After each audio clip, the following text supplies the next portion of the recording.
Halkani waa warbaahinta GMN ee laanteeda af Soomaaliga. Waxaad nagala socon kartaan baraha bulshada sida Facebooka iyo YouTube-ka. Xuutiyiinta Yemen ayaa sheegtay in ay gantaal ku weerareen Sacuudiga kadib markii Riyaad ay Jimcihii duqaymo ku qaaday goobo lala xidhiidhinayo kooxdaasi ee Xuutiyiinta.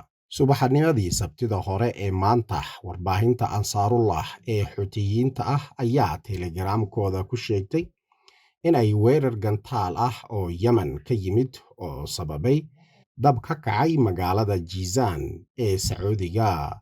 Mas'uuliyiinta Sacuudi Carabiya ayaa hore u soo saartay digniino degdeg oo ku wajahan gobolkaasi. Kooxda Xuutiyiinta ayaa hore u hanjabtay in ay aargudan doonaan kadib markii Sacuudiga uu Jimcihii duqaymo cirka uu ku qaaday fariisimo ay Xuutiyiintu ku leeyihiin magaalada dekedda ee Xudayda iyo jasiirad ku dhow. Arrintan ayaa timid xilli markii ugu horreeyay muddo 2 toddobaad aysan jirin war sheegayo duqaymo mir oo ka dhacay si guud gobolka ay fuliyeen Mareykanku ama Iiraan. Dowladda Itoobiya ayaa magaalada taariikhiga ee Harar ay ka wada mashaariic horumarineed oo ballaaran si loo xoojiyo waaxda dalxiiska, taasi oo ka mid 5 tiir ee ugu muhiimsan ee ajandaha dib u habeynta dhaqaalaha ee gudaha dalka. Magaalada Harar oo isku darsatay hiddaheeda qadiimiga iyo horumarinta casriga ee magaalooyinka ayaa yeelatay muuqaal cusub. Mashaariicda horumarinta wadooyinka ee loo yaqaano corridor iyo dib u soo celinta goobaha taariikhiga ayaa dib u nooleeyay magaalada, isla markaana sii dardargelinaya kobaca dalxiiska. Dib u dayactirka iyo ilaalinta goobaha qadiimiga ee diimeed iyo taariikheed ee Harar Jogol oo ka mid goobaha dhaxalka dhaqanka adduunka, ayaa xaqiijiyay in qiimahooda taariikhiga ee la ilaaliyo laguna wareejiyo jiilasha mustaqbalka. Tani waxaa lagu tilmaamayaa midho muuqda oo ka dhashay falsafadda madamar ama isku darsoonka. Dowladdu waxay sheegtay in muhiimadda gaarka ee la siiyey waaxdan aysan oo kaliya ku ekeen badbaadin goobihii dhaxalka ee halista ugu jira, balse sidoo kale ballaarinaysa goobaha dalxiiska, isla markaana kordhinaysa muddada ay dalxiisayaashu dalka joogaan, isla markaana sare u qaaday doorka dhaqaale ee waaxda dalxiiska ku leedahay dalka.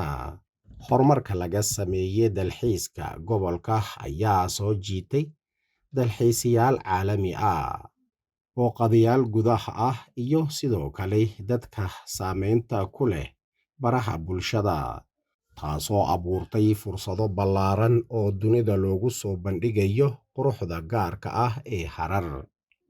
Waxaa sidoo kale la xusay jiilka madamar uu isku xirayo taariikhi hore iyo maanta, isaga oo ka faa'iideysanaya dhaxalkii jiilasha hore, isla markaana ku daraya guulaha maanta si loo dhiso dhaxal waara oo jiilasha soo socda ay ku faani doonaan. Halkii la burburin lahaa saldhigyada ama xarumaha qiimaha leh ee taariikhiga Itoobiya waxay dooratay in ay dib u soo celiso oo dib u soo cusboonaysiiso, iyadoo caqabadihii hore ee u beddeshay guulo waara oo jiilasha dambe ay xasuusan doonaan. Maanta, xerada Jogol oo si qurux badan dib loogu soo nooleeyay waxaa marag u tahay ilbaxnimada qadiimiga ee magaalada Harar, iyadoo isla markaana door muuqda ka qaadanaysa kor u qaadista sumcadda iyo sawirka wanaagsan ee Itoobiya. Ciidanka Difaaca Qaranka Itoobiya ayaa si kalsooni u hufnaan ku jirto u gudanaya waajibaadkooda shaqo, iyagoo ka adkaanaya kooxooyinka aan doonaynin horumarka Itoobiya. Sida uu sheegay taliyaha guud ee ciidanka difaaca qaranka Itoobiya Field Marshal Birhanu Jula. akadeemiyada militariga Itoobiya ayaa ka qalin jebinaysa wareeggii 17aad ee koorsada ee xarunta akadeemiyada ee Holotaa.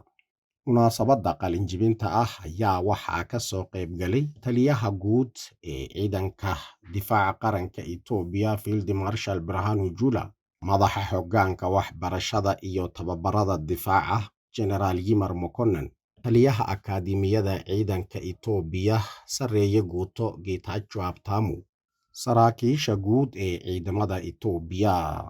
Taliyaha ciidamada difaaca qaranka Field Marshal Birhanu Jula ayaa sheegay Itoobiya in ay tahay dal ay soo food saartay caqabado kala duwan oo ay ugu wacan tahay arrinkaasi, halkii ay ku taalo juqraafi siyaasadeed ee gobolka Bariga Afrika iyo kheyraadka dabiiciga ah ee Itoobiya ay leedahay, isagoo xusay doorkii ay wadaniyiintu ka ciyaareen ilaalinta jiritaanka dalkooda taariikhiga ah. Wuxuuna tilmaamay in hadda ay jiraan ciidamo isku dayaya in ay caqabad ku noqdaan nabadda iyo amniga dalka. Wuxuuna sidoo kale sheegay in ciidamada wax burburiya ee aanu jecelayn in Itoobiya ay ku socoto waddada horumarka iyo barwaaqada ay isku dayayaan in ay fuliyaan shirqoollo.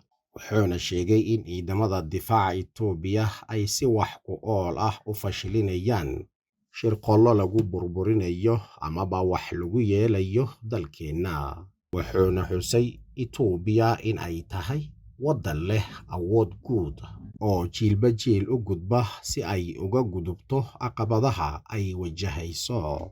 Ugu dambeyn, Field Marshal Birhanu Jula wuxuu tilmaamay in kartida xirfadeed ee militariga, isticmaalka teknoolojiyadda casriga ah iyo awoodaha fulinta howlgalka la horumarinayo oo la cusboonaysiinayo. Golaha fulinta ee dowlad deegaanka Soomaalida ayaa ansixiyay miisaaniyadda sanadka 2019 tiris taariikheedkan ee Itoobiya, taasi oo gaadhaysa 108.9 bilyan oo bir ah. Kala fadhiga koowaad ee golaha fulinta dowlad deegaanka Soomaalida sanad miisaaniyeedka 2019 ayaa lagu ansixiyay miisaaniyadda guud ee deegaanka oo dhan 108.9 bilyan oo bir ah, iyadoo boqolkiiba 51 miisaaniyadda lagu daboolayo dakhliga gudaha ee deegaanka. Waxaana sidoo kale lagu meelmariyay ajandayaal kale ee kala duwan. Kala fadhiga oo gudoominayay madaxweynaha dowlad deegaanka Soomaalida Mudane Mustafa Mohamed Cumar ayaa golaha fulinta ku ansixiyeen qodobadan: 1. Warbixinta waxqabadka xukuumadda dowlad deegaanka Soomaalida sanadka 2018. Bayaanka meelmarinta miisaaniyadda dowlad deegaanka Soomaalida ee sanadka miisaaniyeed 2019 oo sanadkan dhan 108.9 bilyan oo bir ah, taasi oo kordhay boqolkiiba 45 marka la barbar dhigo sanadkii hore.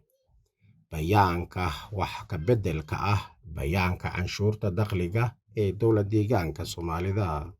Bayaanka aqoonsiga iyo ilaalinta xisbiga dhexe ee deegaanka oo loo yaqiinay Jeel Ogaadeen si loogu asteeyo goobaha xasuus u ah tacadiyadii ka dhacay ee loo geystay bulshada deegaanka. Kadib dood iyo falanqeyn ay golaha fulinta ay yeesheen ajandayaasha isla markaana ay si rasmi ah u ansixiyeen, madaxweynaha dowlad deegaanka Soomaalida Mudane Mustafa Mohamed Cumar ayaa bixiyay jihooyin iyo tilmaamo lagu xoojinayo hirgelinta qorshayaasha horumarineed ee xukuumadda si loo dardargeliyo adeegyada bulshada.